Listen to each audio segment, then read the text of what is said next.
salmon of knowledge, it's a salmon of knowledge, Edwin salmon of knowledge, it's a salmon of knowledge, Edwin salmon of knowledge podcast. Hey, Sammon Skins, it's episode 30, and it is a special day because this episode is going out on the 26th of June, 2020, and the 26th of June is my younger brother's birthday. And guess what? I love my younger brother. I know, controversial, a hot take. He lives in Berlin. Guten Tag und happy birthday to you, Johnny. I hope you're eating lots of Schnitzelfeigen and having a good few Smitelbrews, and you're on Googlestrasse, and I hope you are playing all of the tennis goodles and having lots of strudels and eating chicken noodles. So that's what they like to do in Germany. That's like his kind of preferred day out, especially for his birthday. It's like a very special time. So we have classic movies that age both of us. My movie is Star Wars, which was then renamed Star Wars Episode 4, A New Hope, to confuse humanity. And that was released in 1977 on the 25th of May, 5 days after I was born. So I'm as old as the original Star Wars. Now, Johnny, or aka Joe, as he's known in Germany because of all the crimes that he's committing, he is as old as John Carpenter's The Thing, which was released yesterday, the 25th of June 1982. So I'm a cool rockin' space adventure, and Johnny is a dark, scary, cold, shape-shifting horror film. No, actually, to be honest, I think at this stage we've probably watched The Thing more than any other movie. Like me and Julian, my older brother, and Johnny, we grew up with Star Wars. We love Star Wars. But I think we'll all agree, not both.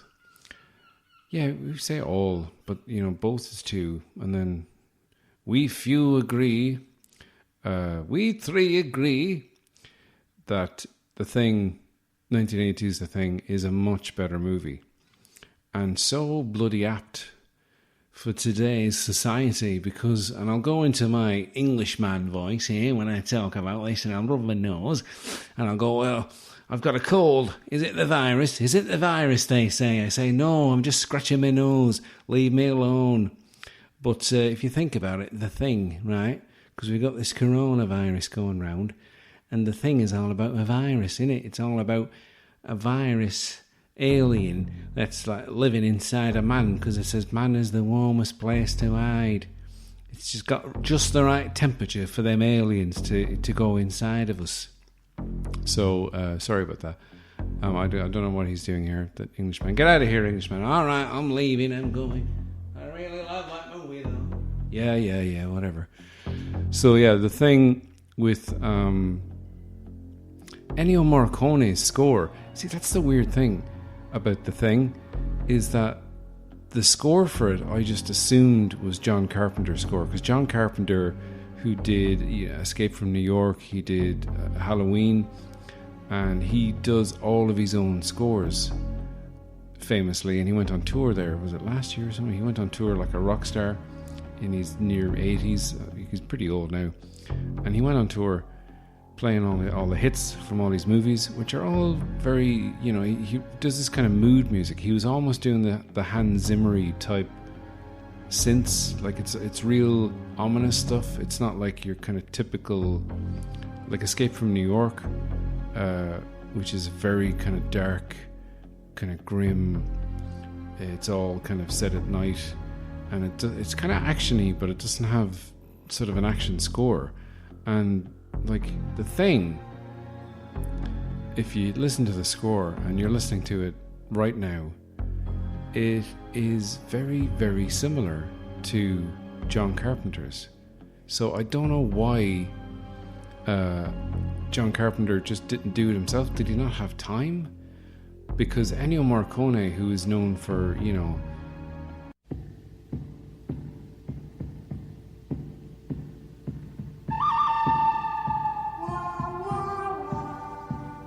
and other things.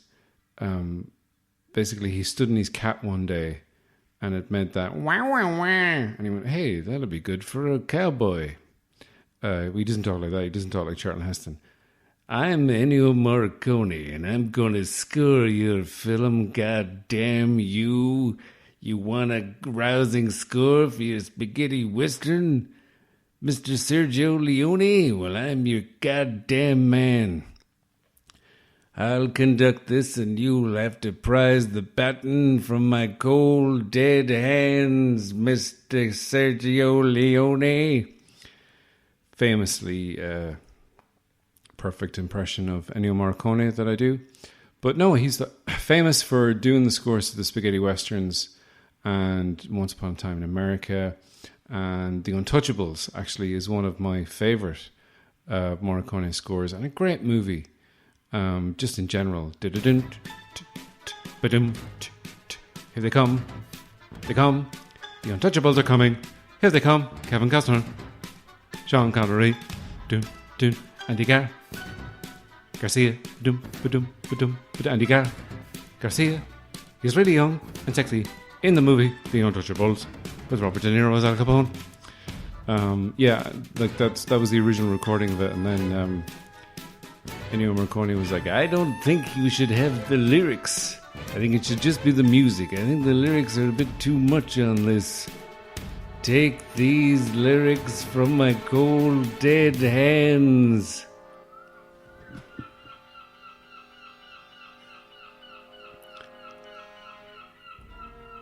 Wow. There's a seagull orgy happening. Oh, it's over.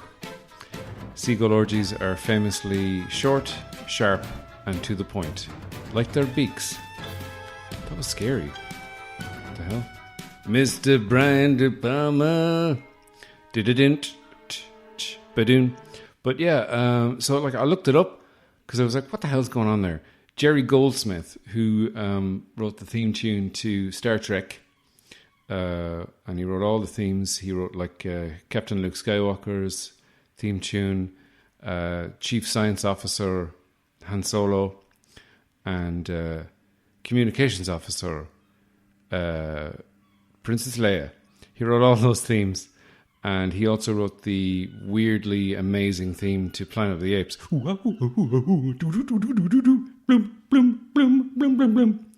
You can listen to an hour of me talking about Planet of the Apes if you become a patron, but if you don't, then you can't.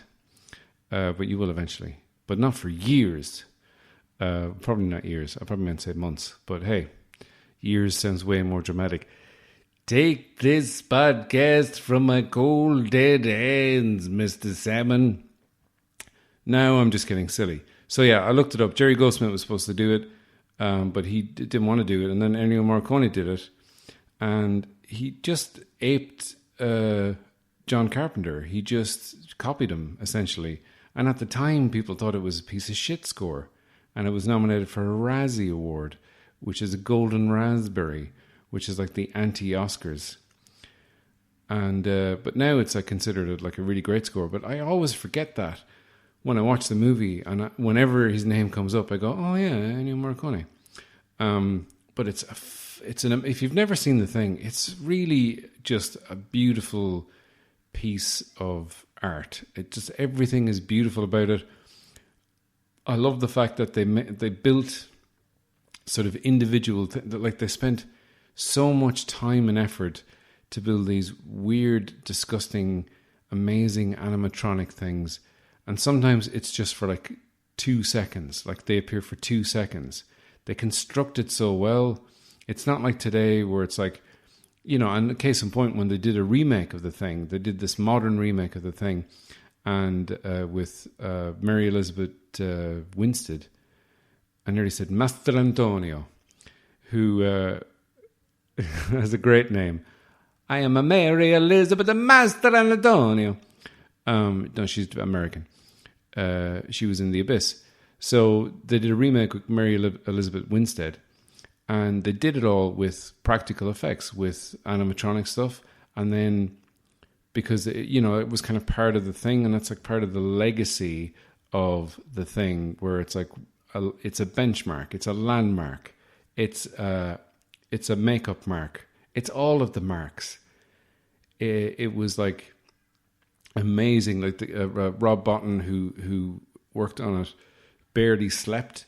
He worked so hard on it. He was only 22 when he did it, and I think Stan Winston was involved as well. Stan Winston did like the demon dog things. There's like a bit where there's like 3 dogs and it's all in one. I don't want to spoil it for you, because it's like it's just some really, really cool stuff. If you've never seen it, please watch the thing.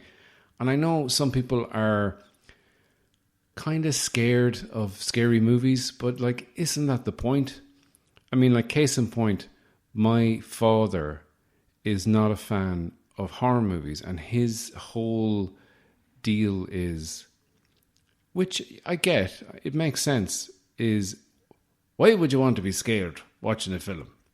Like, why would you intentionally want to scare yourself? And I guess for the same reason that you'd want to laugh watching a comedy, is because, you want to have that emotion. You want to get that release. There's a release from comedy, there's a release from laughter, there's a release from being scared.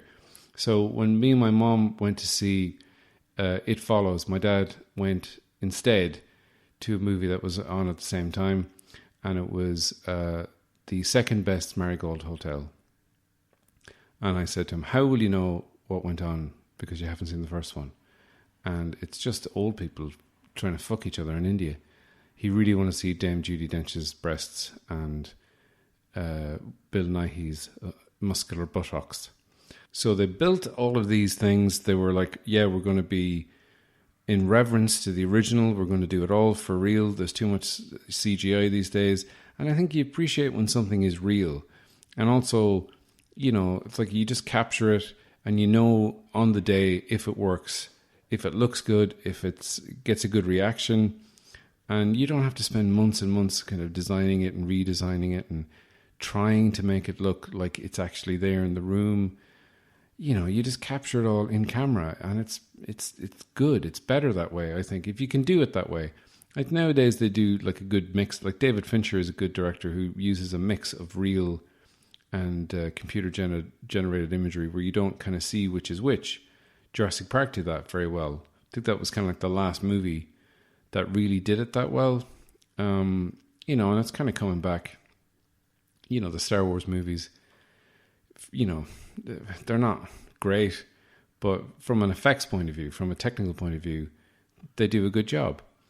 But yeah, so they did all this, and then they decided after the fact that, nah, we'll just do CGI. So all the stuff that they built and used and shot was just like pasted over, just like drawn over with CGI.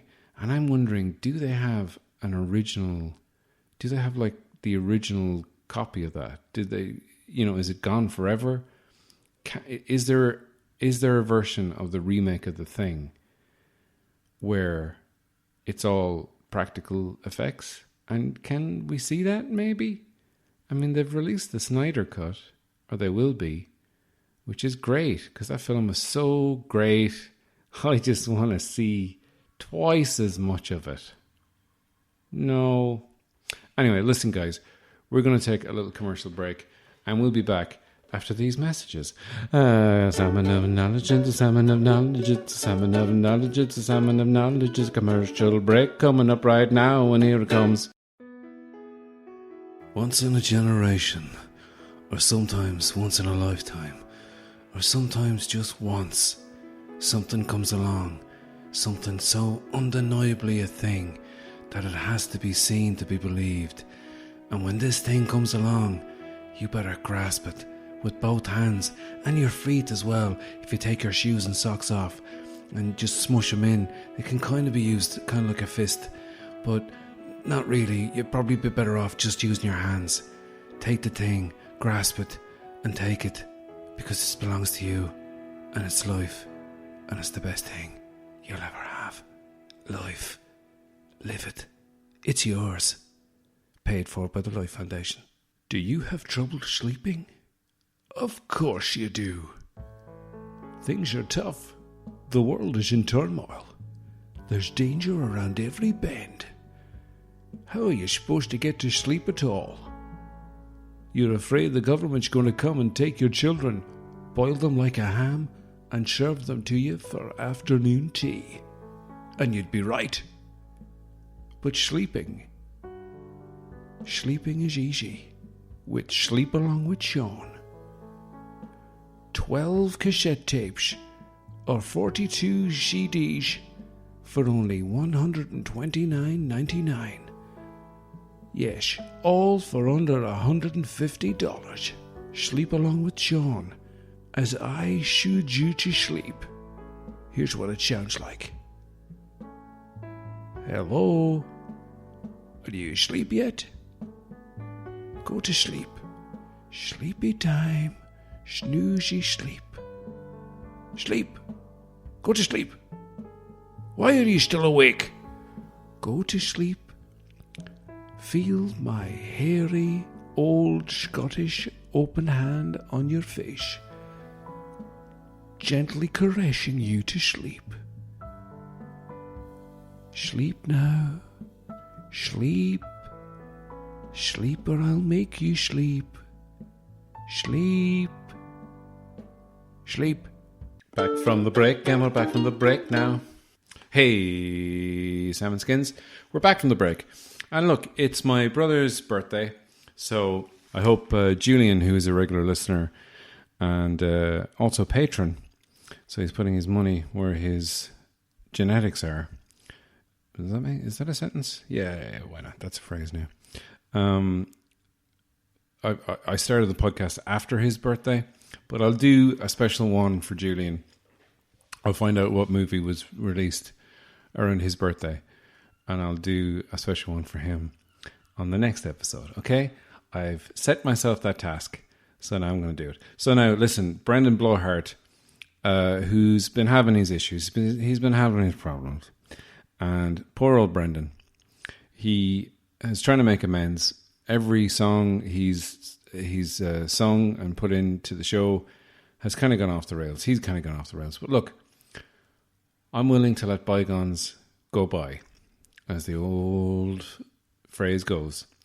And he has sent in a song. He heard it was Johnny's birthday. So this is Brendan Blowhard with Happy Birthday by Altered Images. Now, if you think you don't know it, you do. You know it when you hear it. So hopefully, once again, I haven't listened to this, and if you believe that, then you are expertly suspending your disbelief, and I thank you for that. So take it away, Brendan.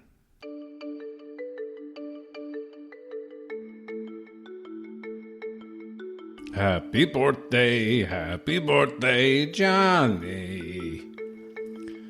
Happy birthday, Johnny. Happy birthday, Johnny. My wife has left me. I hope you're having fun with your girlfriend, Judy. But my wife has left me, and I don't know what to do with myself. Oh, I look in the mirror and I get a fright, 'cause I see a horrible man in the night. But it's me looking at myself, 'cause that's how a mirror works. It's me looking at my own face. That's how the mirror works in this place and every other place that I know. Susan, why'd you go? Why'd you leave me? Well, I know you don't have to go through it again. Happy birthday, Johnny. Oh, I remember when I met you, Susan. You were such a lovely woman, but I really fucked you over. And I hope you never take me back, 'cause I know that I'm a bad man. I know I don't deserve it. I don't deserve your love. Oh no, I don't. Please forgive me. I know you never forget. No, you won't. You never forget. No, you won't. You'll never forget. Happy birthday. Happy birthday. Happy birthday. Happy birthday. Happy birthday. Happy birthday. I punched the mirror. I lost my nerve endings. Happy birthday. Happy birthday. I'll never play the guitar again now. Happy birthday, happy birthday. It was like that scene in Apocalypse Now. Happy birthday, happy birthday. Except I didn't have anyone filling me this time. Happy birthday, happy birthday. Francis Ford Coppola wouldn't even hire me to make food. Happy birthday, happy birthday. The French plantation sequence should have been left in the cut. Happy birthday, happy birthday. Your parents had sex and now you have a barn. Happy birthday to you, Johnny. Okay, I really should have been listening to those songs before Brendan Blowhard sends them in. I'm going to have to, I don't know, we're going to have an intervention with Brendan. I'm going to have to get him on the show and just see what the fuck is going on. In the meantime, and in the meanwhile, I have written a song. It's kind of an alternative theme tune to the podcast, but not really because it's too long and weird. But here it is. I hope you enjoy it.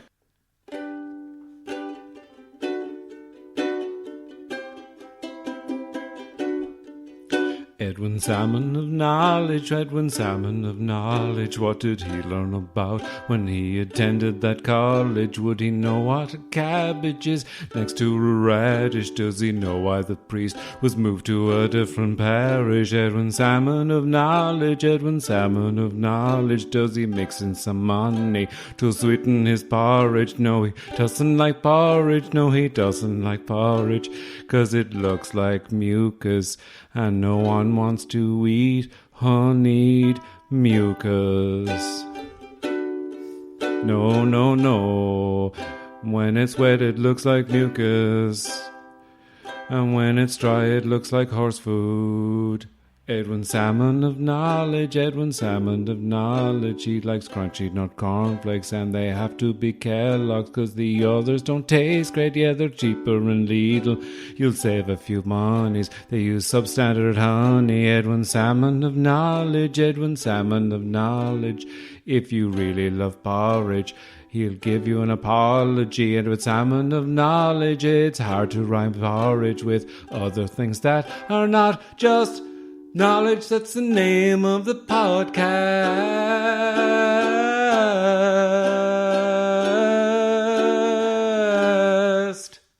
Okay, guys, we're going to end this episode this week with the latest episode of Love Notes. That's right, Love Notes. It's the new soap opera set in a jazz club somewhere in Dublin that's capturing the hearts and minds of everyone who listens to this podcast. Thanks for listening to the podcast. If you enjoyed the podcast, tell your friends. If you didn't enjoy it, don't tell anyone. If you didn't enjoy it, tell your friends anyway, because, hey, they might enjoy it. Please give it a like, give it a review. It costs you nothing and takes a few minutes, but it will save my children from starving to death. Do I have children? I'm not going to tell you. So you'll have to just, juggle with that possible guilt in your brain. And that's going to be on your psyche. It's going to be on you. It's on you. It's on you, guys. If you want to support me on Patreon, you can go to Edwin Sammon of Knowledge. There is an episode of Reviewables that's up there exclusively. There is an episode of this podcast, which is all about Planet of the Apes. There's some bloopers. There's some songs. There's going to be extra stuff coming in the next couple of weeks. Lots more extra stuff. So that's good. So if you can spare a few ducats, please give us a spare few ducats that you have to spare, because I just said that they're spare ducats. And I'll see you all guys next week. Well, you'll hear me and I won't see you or hear you. But I love you, and take care of each other, and more importantly yourselves. Because if you're not taking care of yourself, you can't take care of anyone else. All right, bye guys. Enjoy Love Notes. Previously on Love Notes. Tony, we've come here to the fun fair that you think Paul is using as a front for a jazz club, and I don't know, but there's mysterious boxes and we've got to find out. So, you've said that we go back to the club, put on disguises and come back at a later time. Would that be correct, Tony? Yeah, that's spot on, Tina. Let's go back to the club and get our disguises. We now return to Love Notes in progress. Well, here we are back at the club. Yeah, a bit quiet tonight. Here, Johnny, do the Charlton. Yeah, not bad. Oh, I don't know about Johnny. I think you should let him go. What are you talking about, Tina? Johnny's got 14 kids. Yeah, I know. 12 of them are lodgers. What are you talking about? 12 of them are lodgers. I thought he had 14 children with several different women. No, Tony. He runs a lodging house. You know, like a B&B. Like a B&B it is? Yeah, that's what I said. A bed and a breakfast. Yeah. Jesus. Well, this is all new information to me, Tina, but I can't be dealing with it right now. I've got to think about Paul. We're going to have to deal with Johnny and his 14 lads and lassies living in the house in another episode of our lives here in the club that's called Love Notes. That's a very handy title, isn't it? Love Notes. Catchy, that. I like it. Yeah, I know. You've told me several times. Yeah, well, I thought I'd tell you just this one time while it's the two of us here talking. Alright, listen, come on. Let's get our disguises. We need to go back to the fun fair tonight for the grand opening of that fun fair. Paul's haunted fun fair? I don't think that it is haunted. Call me a skeptic, because that is the very definition of what I am in relation to this fun fair and it being haunted. Harry, listen, what am I going to wear? Paul's going to recognise me. I'm very recognisable. What are you talking about? He knows my face. Yeah.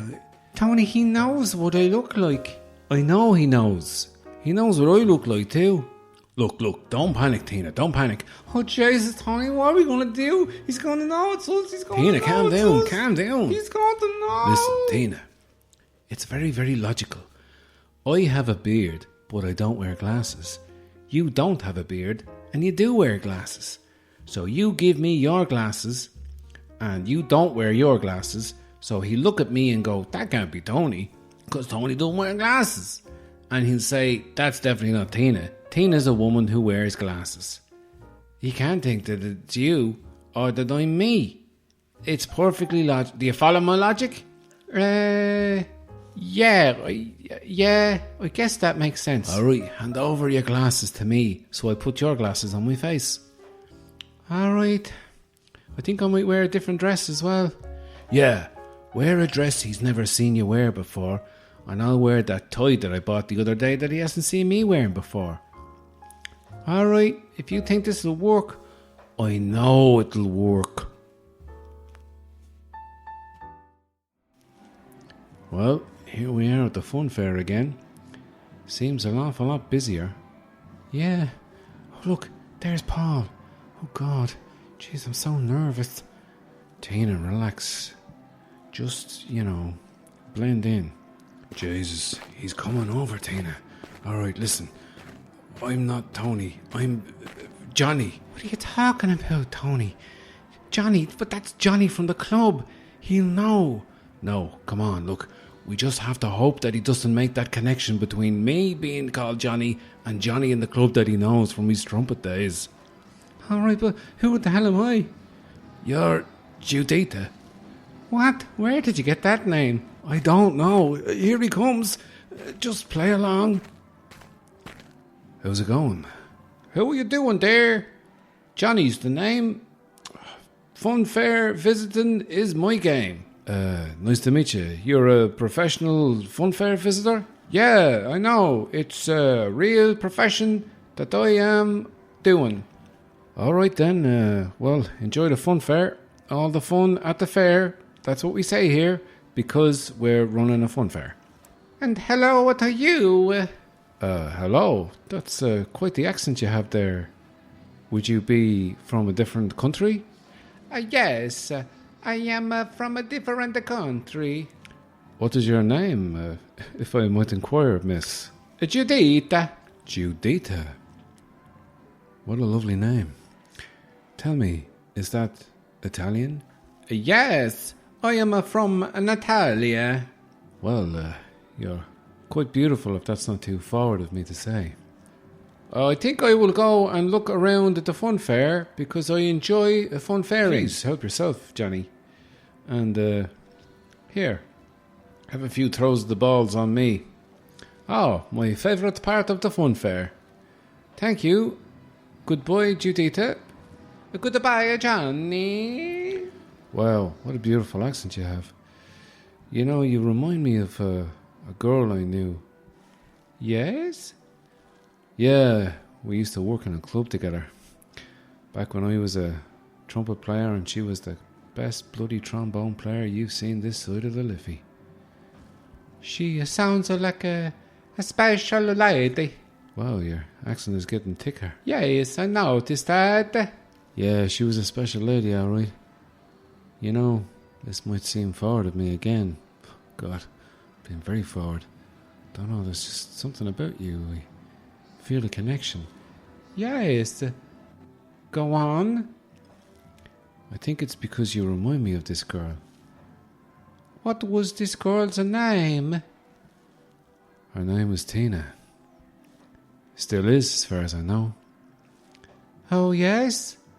Well, you know, I was talking to her yesterday and her name was Tina, so unless she's changed it since yesterday, her name's Tina. She sounds special, this Tina.